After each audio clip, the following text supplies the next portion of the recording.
सुरक्षित स्वरूप के लिए आपने आदरणीय अश्विनी उपाध्याय जी को सुना। और ये जैसा कि आपने बताया था 2023-24 ऐसे मतलब ये अनवर्त यात्रा है।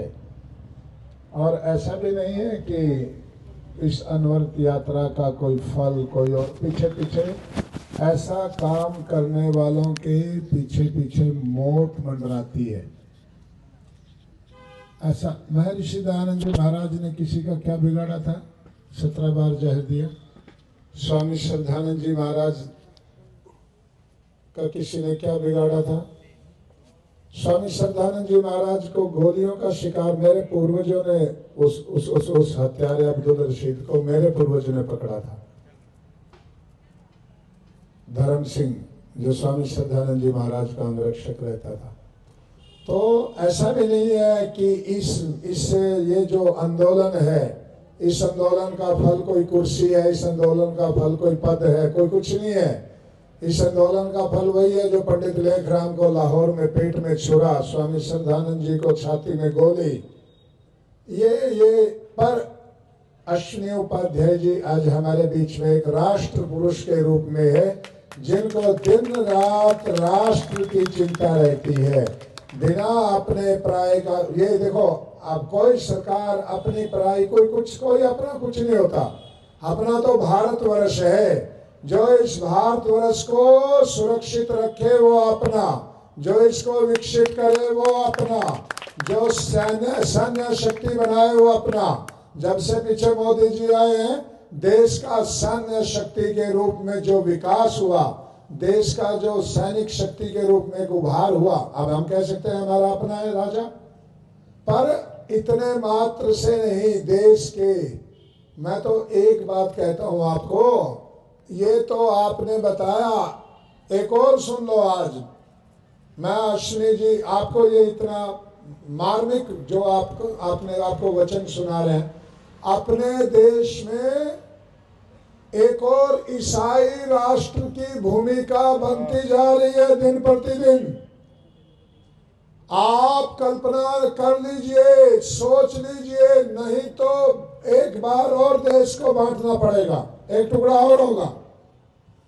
ये जो नागालैंड का, मिजोरम का, अरुणाचल प्रदेश का और थोड़ा सा इसका आसाम का, थोड़ा सा बांग्लादेश का, थोड़ा सा नेपाल का, इस सारे के सारे एरिया को विदेशी ताकतें, बाहर की विदेशी सत्ताएं एक ईसाई राष्ट्र के रूप में देखना चाहती हैं। उसी का फल था ये बांग्लादेश से प्रधानमंत्री को भगाया गया।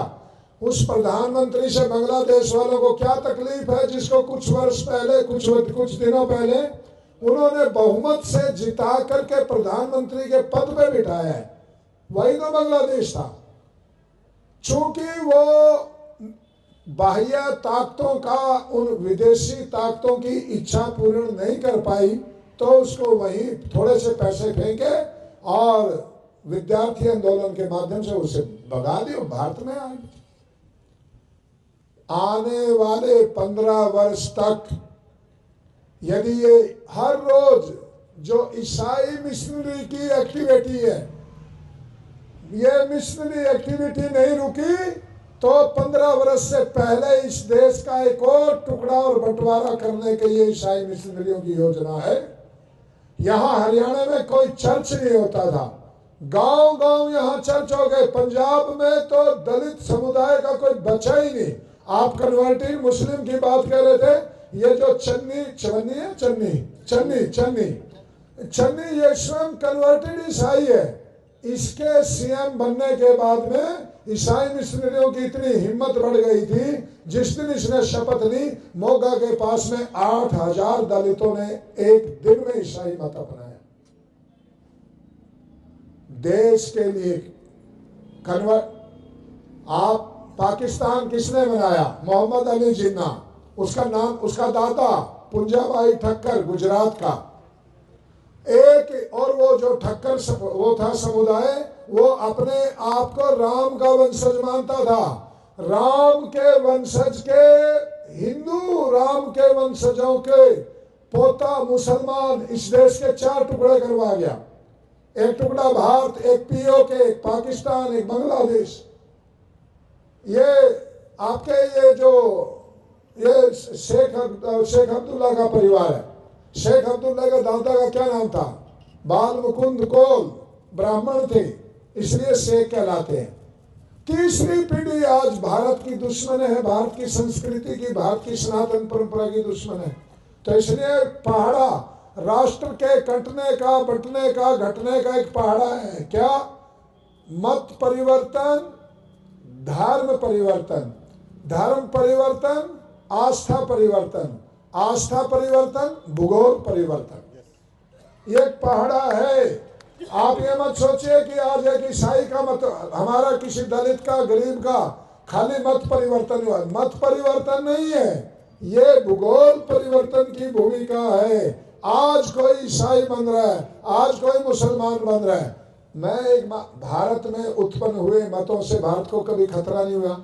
कभी कोई हिंदू सिख बन गया, या कोई बौद्ध बन गया, या कोई जैन बन गया, कोई जैन सिख बन गया, कोई सिख जैन बन गया, कोई बौद्ध हिंदू बन गया, या कोई बौद्ध जैन बन गया, सिख बन गया, इससे कभी कोई खतरा नहीं उत्पन्न हुआ, क्योंकि ये भारत की कोख से उत्पन्न हुए विचार और मत हैं। ये जो 2 विदेशी मत हैं, ईसाईयत और इस्लाम, इन्होंने भारत को कटाया, घटाया, भटाया, सब कुछ। भारत की आजादी के बाद में 6 करोड़ हिंदू मारा गया। देश आजाद होने के बाद की बात कह रहा हूं मैं। सारी दुनिया में खाली यहूदी होलोकॉस्ट को माना जाता है कि नरसंहार यहूदियों का हुआ।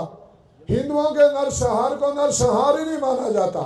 6 करोड़ हिंदू पाकिस्तान, बांग्लादेश, भारत, पश्चिम बंगाल, कश्मीर, पीओके, 6 करोड़ हिंदू मारा गया। ये मेरी बात नहीं है, एक अंग्रेज की रिपोर्ट है जिसने 15 साल अपनी जान खतरे में डाल करके और बांग्लादेश में रह करके पुस्तक लिखी। शंकर शरण का आप लेख पढ़ लेना इसके ऊपर।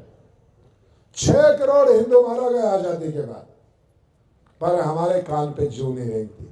हम कहते हैं वो बेचारा मर गया। अरे बेचारा वो नहीं है, बेचारा हर वो भारतीय है जो इस हर रोज होते हुए मतांतरण और धर्मांतरण के ऊपर अंगुली नहीं उठाता, अपनी भ्रिकुटी नहीं तानता, अपनी आंखें नहीं तरेरता।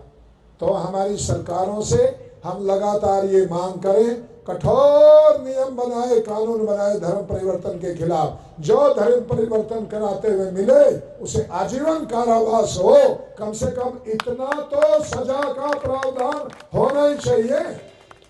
आपकी बेटी का अपहरण करके ले जाए, उसको कारावास होता है, तो आपकी बेटी, बेटा, माँ, बहन, आपके पूर्वजों के मत का, धर्म का, आस्था का अपहरण कर लिया, उसको तो उससे ज्यादा सजा होनी चाहिए। तो हम सब अश्विनी जी की बात से यदि सहमत हैं तो एक बार हाथ खड़ा करके हमें इनका समर्थन करना चाहिए। धन्यवाद। आज हमारे बीच में